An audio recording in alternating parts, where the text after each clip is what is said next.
అనంతపురం ఎండలు ఎక్కువ వర్షాలు తక్కువ కానీ ఆశలతో నిండిన ఒక ప్రదేశం. ఇలాంటి ప్రాంతంలో ప్రారంభమైనదే ఆర్డిటి రూరల్ డెవలప్మెంట్ ట్రస్ట్. 1969 లో స్పెయిన్ కి చెందిన ఒక గొప్ప మనిషి, అతనే విసెంటే ఫెర్రర్. ఈయనే ఈ ట్రస్ట్ ని స్థాపించారు. వారి లక్ష్యం ఒక్కటే, పేదల జీవితాన్ని మార్చడం. ఆ రోజు నుంచి ఆర్డిటి అంటే రూరల్ డెవలప్మెంట్ ట్రస్ట్ అనేది గ్రామాల్లో వెలుగు నింపింది. చిన్నపిల్లలకు ఫ్రీ ఎడ్యుకేషన్ ఇచ్చింది, మహిళలకు జాబ్స్ ట్రైనింగ్ ఇచ్చింది, దివ్యాంగులకు సహాయం అందించింది. అలాగే రైతుల కోసం వాటర్ ప్రాజెక్ట్స్ ని తీసుకొచ్చింది. బేసికల్లీ వేలాది మందికి జీవితం ఇచ్చింది. కానీ 2024 లో మన సెంట్రల్ గవర్నమెంట్ ఒక షాకింగ్ డెసిషన్ తీసుకుంది. ఆర్డిటికి ఫారెన్ డొనేషన్స్ తీసుకునే లైసెన్స్ ను రద్దు చేసింది. అదే FCRA లైసెన్స్ ను రద్దు చేసింది. అసలు FCRA అంటే ఏంటో మనం ఇప్పుడు తెలుసుకుందాం. ఫారెన్ కాంట్రిబ్యూషన్ రెగ్యులేషన్ యాక్ట్ అంటే విదేశాల నుంచి వచ్చే డబ్బు ఎక్కడ ఎలా వాడుతున్నారో గవర్నమెంట్ కంట్రోల్ చేసే చట్టం.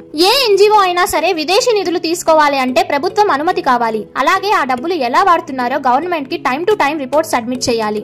అయితే ఆర్డిటి కొన్ని రూల్స్ పాటించలేదని, రిపోర్ట్స్ కూడా క్లియర్ గా సబ్మిట్ చేయలేదని, అందుకే లైసెన్స్ క్యాన్సిల్ చేశామని సెంట్రల్ గవర్నమెంట్ చెప్పింది. అయితే ఆర్డిటి ఆర్గనైజేషన్ మాత్రం దీన్ని తీవ్రంగా ఖండిస్తూ, మేము ఎప్పుడు చట్టానికి లోబడి పనిచేశాం, మాతో డిస్కస్ కూడా చేయకుండా ఈ నిర్ణయం తీసుకున్నారని అంటున్నారు.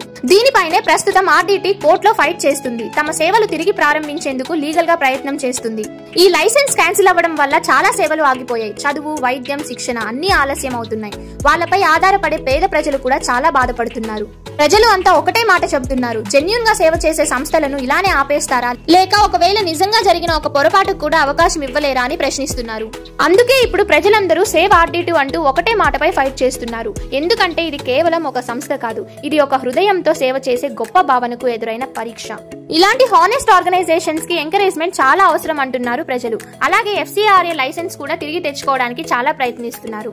దీనిపైన మీ ఒపీనియన్ ఏంటో వెంటనే కామెంట్ చేయండి. అలాగే ఇలాంటి మోర్ ఇన్ఫర్మేటివ్ వీడియోస్ కోసం ఛానల్ ని సబ్స్క్రైబ్ చేసుకోండి. See you all, bye bye.